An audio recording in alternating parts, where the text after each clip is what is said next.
નમસ્કાર દર્શક મિત્રો, હું છું હેમંત વિભટ. સ્વાગત છે આપ સૌનું યુટ્યુબ ચેનલ મા સત્તા બનેગા મેરા દેશ ઉપર. મિત્રો, આપણી ચેનલ પર અત્યાર સુધીમાં લગભગ 2300થી વધુ વિડીયો અપલોડ થયા છે.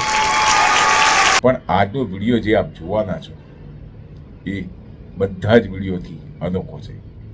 કારણ કે આજનો વિડીયો છે એ આપણા જીવનમાં સૌથી મહત્વનું જે પાસું છે એ આપણું સ્વાસ્થ્ય, એની ઉપર છે.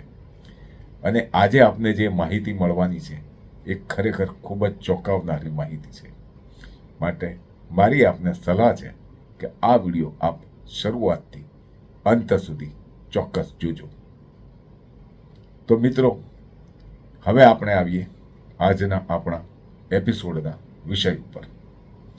તો આજનો આપણો વિષય છે, શું ઓપરેશન વિના ઈલાજ શક્ય?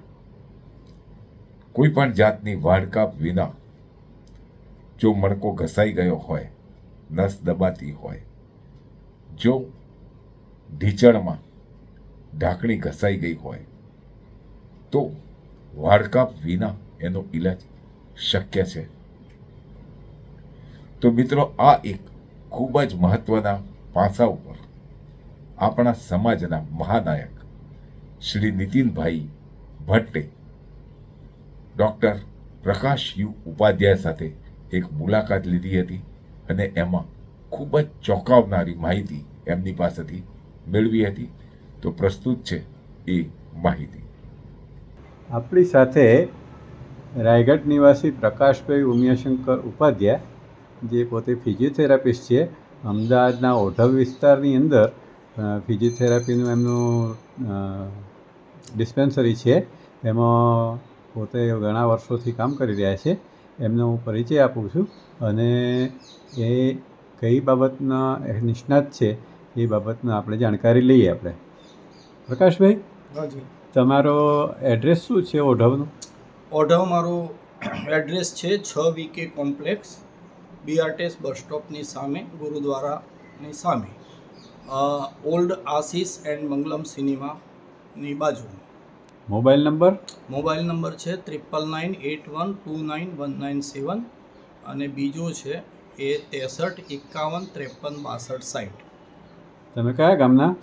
મારું વતન છે હિંમતનગર તાલુકો અને રાયગઢ મારું પ્રોપર વતન છે. અને હું રાયગઢના રહીશ ઉમિયાશંકર પૂનમલાલ ઉપાધ્યાય, જેઓ ડૉક્ટર હતા, અને એમનો સન હું પ્રકાશ ઉમિયાશંકર ઉપાધ્યાય. અને હાલ હું ઓઢવ એટલે કે અંબિકાનગર વિસ્તાર કહેવાય છે, ત્યાં મારું પ્રાઇવેટ ક્લિનિક છે. હું છેલ્લા 2001થી આ જગ્યા ઉપર મારું પ્રાઇવેટ ક્લિનિક ચલાવું છું. કયા વિષયનું છે? એમાં હું muscles master of physiotherapist and bones master physiotherapist and artificials range supply artificials physiotherapist તરીકેની મારી કામગીરી હોય છે અને એ લક્ષ્ય હું કામ કરું છું. તમે અભ્યાસ ક્યાં કરેલો? મેં VS hospital medical college Ahmedabad. Foreign પણ ગયા હતા? હાજી, ફોરેન વિદેશ પણ ગયા હતા? હા, ફોરેન પણ ગયેલો છું. બરાબર. અત્યારે તમારા પેશન્ટો કયા સ્થાનેથી આવતા હોય છે? અત્યારે મારા પેશન્ટો લગભગ નાગપુર છે, પૂના છે, બેંગ્લોર છે, મોરબી છે, રાજકોટ છે, ભાવનગર, સુરેન્દ્રનગર, અમદાવાદ પ્રોપર સ્થાનિક હોય એ, ઓસ્ટ્રેલિયાથી પણ પેશન્ટો જે અહીં રહેતા હોય ને ઓસ્ટ્રેલિયામાં અત્યારે એ પોતે રહેતા હોય પણ દવા વગેરે કંઈ મંગાવવાનું હોય તો ઓસ્ટ્રેલિયાથી પણ મંગાવે છે. અને એ પ્રમાણે અલગ અલગ રાજ્યોમાં પણ વિશાખાપટ્ટનમથી પણ પેશન્ટ આવે છે. એટલે બહુ બધા દૂર દૂરના પેશન્ટો મારી પાસે આવી રહ્યા છે અને એ બધા ઓકે થઈ પણ જાય છે. એમાં કોઈ પ્રોબ્લેમ છે નહીં પેશન્ટનો. અને પેશન્ટ તરફથી મને બહુ સાથ અને સહકાર પણ મળે છે.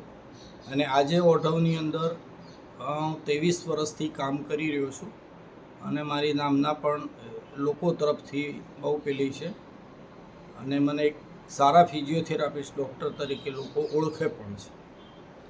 આપણા ભટ્ટમેવાડા જ્ઞાતિના રાયગઢ નિવાસી પ્રકાશભાઈ પોતે ફિઝિયોથેરાપિસ્ટ ડૉક્ટર છે અને પોતે બ્લાઇન્ડ છે અને ફિઝિયોથેરાપીની સારામાં સારી સેવા આપી રહ્યા છે. અને દેશ વિદેશમાંથી એમના પેશન્ટો આવી રહ્યા છે અને ખૂબ જ ગૌરવની વાત છે. આપણે પણ એમાં લાભ લઈ શકીએ. એમનો ફોન નંબર ફરીથી બોલાવડાવું છું. ફોન નંબર ફોન નંબર મારો છે 9981291997 અને બીજું છે એ 63 51 53 62 60. આ જે મેં તકલીફો અગાઉ કહી એ પ્રમાણે કે પગના ઘસારો હોય, કમરની ગાદીનો પ્રોબ્લેમ હોય, મણકાનો પ્રોબ્લેમ હોય, આર્ટિસ દબાતી હોય, સર્વાઇકલ પ્રોબ્લેમ હોય, બેક પેઇનની તકલીફો હોય, આવી બધી તકલીફોમાં કોઈ પણ ડૉક્ટર ઓર્થોપેડિક પાસે કે કોઈ પણ સ્પેશિયલિસ્ટ પાસે તમે જાઓ તો તમને ડૉક્ટરો સોનિયોગ્રાફીની સલાહ આપશે, MIRની સલાહ આપશે, સિટી સ્કેનની સલાહ આપશે, બધા અલગ અલગ થેરાપીની તમને સલાહો આપશે કે ભાઈ તમે આ ટેસ્ટ કરાવો, આ ટેસ્ટ કરાવો, આ ટેસ્ટ કરાવો. એ ટેસ્ટ કરાયા પછી એ લોકો ડિસિઝન લેશે કે તમને શું તકલીફ છે. જ્યારે મારી પાસે હું કોઈ પણ પ્રકારનો ટેસ્ટ કરેલો પેશન્ટ આવે, એને મને રજૂઆત કરી હોય કે ના કરી હોય, પણ હું જ્યારે એ પેશન્ટને જે પણ પ્રોબ્લેમ હોય એ પ્રોબ્લેમ ઉપર હું હાથ અડાડું અને જ હું એને કહી દઉં છું કે ભાઈ તારો આ ઘસારાની તકલીફ છે, તને આ કમરની પેઇન છે, ગાદી ડિસલોકેશન છે, આર્ટિફિશિયલ રેન સપ્લાય દબાય છે, અથવા એને બેનિફિક કોઈ પણ પ્રકારનું બેક પેઇન હોય તો એમાં 5x4LC6 જનરલી આ નંબરના મણકાની નસ દબાતી હોય છે.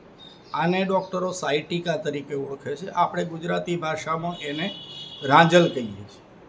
હવે આ જે છે પછી 2 નંબરના મણકાની નસ દબાતી હોય તો સર્વાઇકલ પેઇન હોય, સ્પોન્ડિલોલિસિસ જેને કહેવામાં આવે, તો એને ઓશિકાની તકલીફ કે ઓશિકું એને રાખવું ના જોઈએ. તો આવી જે તકલીફોવાળા વ્યક્તિ હોય એને ખાલી હું હાથ અડાડીને જ એનો રિપોર્ટ હું તૈયાર કરી દઉં છું કે ભાઈ તને આ પ્રોબ્લેમ છે. એને રિપોર્ટની પણ મારી પાસે કોઈ જ જરૂર હોતી નથી. એટલે જો આપનામાં કોઈને આવો કોઈ પ્રોબ્લેમ હોય તો મારી સલાહ એક છે કે ડૉક્ટરોને ઓપરેશનની વાત આવે, પગના ઘસારાની વાત હોય છે તો જનરલી ડૉક્ટરો એવું કહે છે કે ભાઈ તમારે ઘસારાની તકલીફ છે માટે તમે ઓપરેશન કરાવી નાખો. કોઈ કમરની તકલીફ હોય તો એને ગાદીની તકલીફ હોય, મણકાની નસ દબાતી હોય તો પણ ડૉક્ટરો એવું કહે છે કે ભાઈ ઓપરેશન કરાવી નાખો. તો આ બધા ઓપરેશન કરવાની હાલના સંજોગોમાં કોઈને કશી જરૂર હોતી નથી. એ માત્ર ફિઝિયોથેરાપિસ્ટ અને હું જે ટ્રીટમેન્ટ આપું છું એ મેગ્નેટ થેરાપી આપું છું અને મેગ્નેટ થેરાપીથી આ પ્રોબ્લેમ 101% સોલ્વ થાય છે. એટલા માટે ઓપરેશન તરફ જતાં પહેલાં જો આપને અનુકૂળતા હોય તો મારા આ ફોન નંબર જે મેં 2 આપ્યા છે એના ઉપર તમે માહિતી મેળવી શકો છો, એડવાઇસ લઈ શકો છો અને એડવાઇસ માટે તમે ગમે ત્યારે ફોન કરી શકો છો કોઈ પણ ટાઈમે. આ બંને નંબરમાંથી હું કોઈ પણ એક નંબર ઉપર તમને મળીશ અને તમારી કોઈ પણ પૂછેલો પ્રશ્નનો જવાબ હું તમને આપીશ. થેન્ક્સ. સરસ. પ્રકાશભાઈ, આપણા ભટ્ટમેળા જ્ઞાતિના એક હીરો છે એ જે છેલ્લા 35 વર્ષથી ફિઝિયોથેરાપિસ્ટનો પ્રેક્ટિસ કરી રહ્યા છે અને આપણા સમાજને સહકાર આપવાની સંપૂર્ણ સદ્ભાવના સાથે મારા ઘરે આવ્યા છે. એમનું અમે ઇન્ટરવ્યૂ લીધું છે અને આપણે બધા એમનો ઉપયોગ કરીએ, એમના જ્ઞાનનો ઉપયોગ કરીએ અને આપણે એકબીજાના સહકાર વધારીએ. જય એકલિંગજી. મિત્રો, મને ખાતરી છે કે આપને આ વિડીયો ખૂબ ખૂબ ખૂબ પસંદ આવ્યો હશે. અને મિત્રો, હજુ સુધી જો આપે આ ચેનલને સબસ્ક્રાઈબ ન કરી હોય તો આવી મહત્ત્વની માહિતી મેળવવા માટે આ ચેનલને હાલ જ સબસ્ક્રાઈબ કરી લો અને લાઈક ઉપર તમે ક્લિક કરી દેજો. અને મિત્રો, હવે આપણે આગળ શું કરવાનું છે એની ઉપર પણ આપણે વિચાર કરવો ખૂબ જરૂરી છે. જો આપણા કોઈ પરિવારજનને, આપણા કોઈ મિત્રજનને, આપણા કોઈ સ્નેહીજનને કોઈ પણ પ્રકારની ઘૂંટણની તકલીફ હોય યા મણકાની તકલીફ હોય યા અન્ય એવી કોઈ પણ તકલીફ હોય તો આપણે શું કરવું જોઈએ એનો જવાબ મને કમેન્ટમાં લખજો. અને મિત્રો, જ્યારે માણસની વાડકાપ થાય છે ને ત્યારે પરિવારમાં તન, મન અને ધન ત્રણેયનો વ્યય થાય છે. તો શું આપણે આ વ્યય બચાવી શકીએ? કમેન્ટમાં ચોક્કસ લખજો. અને હું હેમંત વિપટ આપ સૌની વિદાય લઉં છું. ધન્યવાદ. નમસ્કાર. જય એકલે.